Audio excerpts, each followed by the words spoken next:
mendeskripsikan hubungan antara makhluk hidup yang berkaitan dengan makanan dalam bentuk rantai makanan. Yang kedua, peserta didik dapat mengidentifikasi peran makhluk hidup pada rantai makanan. Dan yang terakhir, peserta didik dapat mendeskripsikan hubungan makhluk hidup pada jaring makanan di ekosistem yang lebih besar. Di sini Ibu punya video pembelajaran, tapi sebelum Ibu memutar video, Ibu mau bertanya terlebih dahulu. Di sini ada yang pernah melihat ayam makan padi? Pernah. Kalau ular makan tikus? Pernah.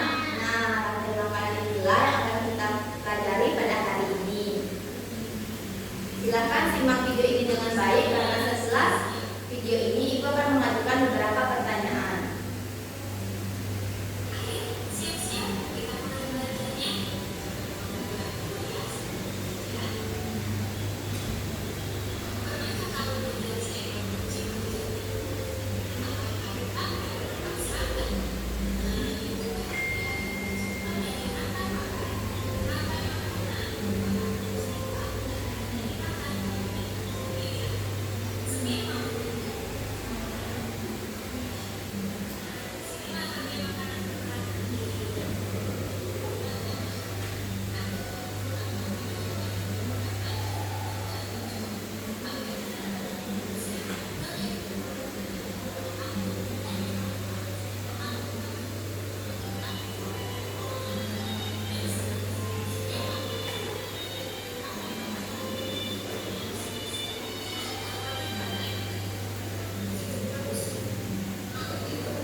Videonya kan sudah selesai. Sekarang Ibu mau bertanya, siapa yang sudah paham apa itu rantai makanan?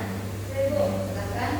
Rantai makanan adalah urutan makan dan dimakan yang berawal dari produsen, kemudian konsumen 1, konsumen 2, konsumen 3, kemudian konsumen 3, dan lanjut ke pengguna hidup.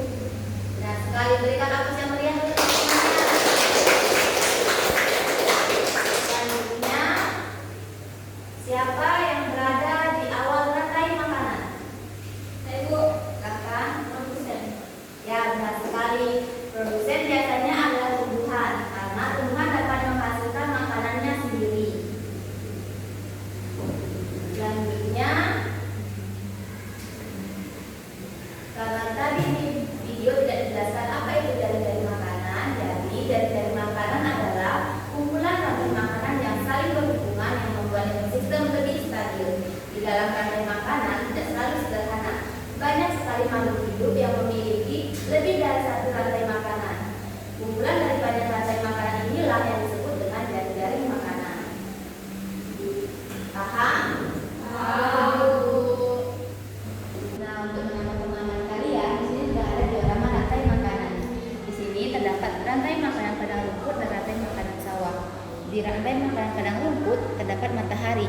Matahari memberikan sinar kepada rumput, di mana sinar matahari ini berfungsi untuk membantu rumput mengolah air menjadi karbon dioksida. Selanjutnya, rumput dimakan oleh zebra. Zebra merupakan konsumen pertama.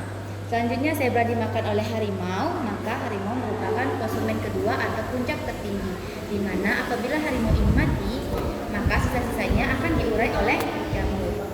Sama seperti rantai makanan pada rumput, rantai makanan sawah untuk mengolah air menjadi karbon dioksida. Selanjutnya, padi dimakan oleh tikus, maka tikus merupakan konsumen pertama. Selanjutnya, tikus dimakan oleh ular. Ular merupakan konsumen kedua. Dan ular dimakan oleh elang. Elang di sini merupakan puncak tertinggi atau konsumen ketiga.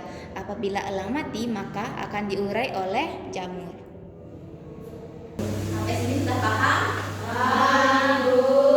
Karena sudah paham, maka ibu akan kembali kalian menjadi beberapa kelompok, di mana kelompok ini akan terdiri dari 3 sampai 4 orang.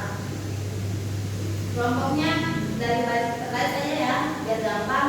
Ini baris ini merupakan kelompok 1, baris kedua merupakan kelompok 2, dan baris ketiga merupakan kelompok 3. Silakan membentuk lingkaran untuk memudahkan kalian dalam berdiskusi.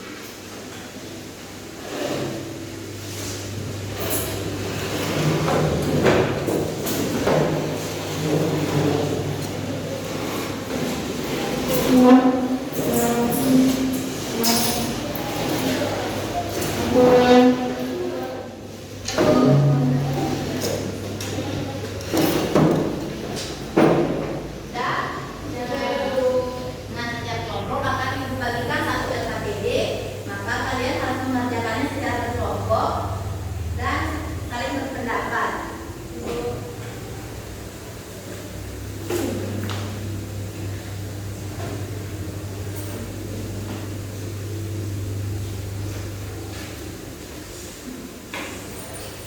Waktu mengerjakan LKPD ini adalah 10 menit, jadi gunakan waktunya dengan baik untuk mengerjakan LKPD ini agar jawabannya benar dan tepat.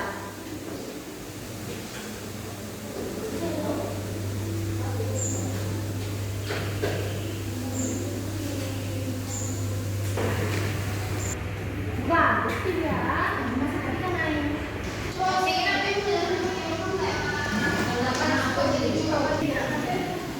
Jelaskan mengapa tumbuhan tersebut.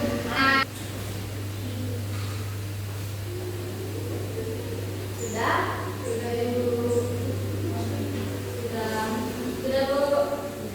Nah, kalau sudah, maka setiap kelompok diberikan kesempatan untuk menjawab pertanyaan dari LKPD itu. Untuk bagian A, siapa yang menjawab? Kelompok 1. Ya, silakan kelompok 1. Oke. Di bagian A itu kan terdapat gambar. Terdapat gambar rumput, jangkrik, katak, ular, burung, dan jamur. Nah, rumput ini tuh sebagai produsen. Jangkrik ini, Bu. Ya, jangkrik ini sebagai konsumen 1. Selanjutnya itu katak sebagai konsumen 2, ular sebagai konsumen 3, dan burung ini sebagai konsumen puncak. Nah, seperti yang dibilang tadi, kalau si konsumen puncak sudah mati akan diurai oleh jamur. Jadi jamur ini sebagai pengurai. Oke, benar ya. Selanjutnya di bagian B, siapa yang menjawab? Saya Bu. Silakan nomor 2.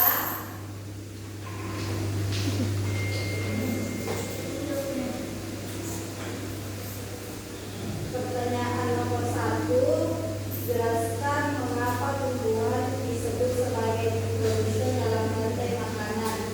Jawabannya, tumbuhan disebut produsen dalam rantai makanan karena tumbuhan mampu membuat makanan sendiri melalui proses fotosintesis dengan bantuan sinar matahari, air, dan karbon dioksida. Tumbuhan menghasilkan makanan sendiri. Sudah benar ya. Kita kabur dulu ke nomor 2. Selanjutnya untuk nomor 2, di bagian D ada yang menjawab? Ibu. Silakan ke nomor 3.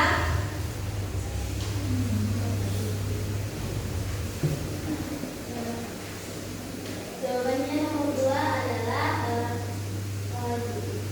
jika katak punah maka belerang akan berkembang berlebihan dan dapat merusak tumbuhan. Begitu sebaliknya ular dan elang akan berkurang makanan sehingga lingkungannya bisa menurun. Ya, benar ya.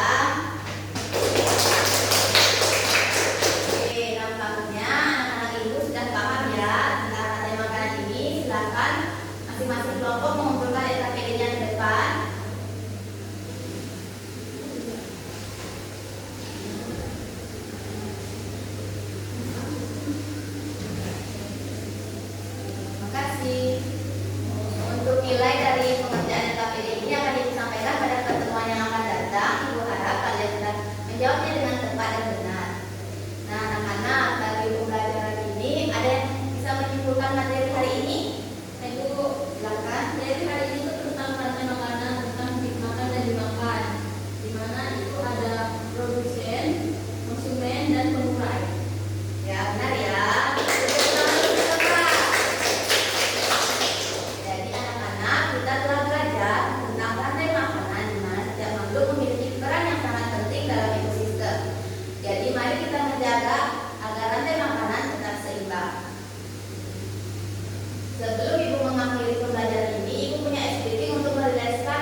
beristirahat sambil menunggu materi pembelajaran berikutnya. Untuk ketua kelas nanti silakan simpan medianya ke belakang, Ibu pamit ya.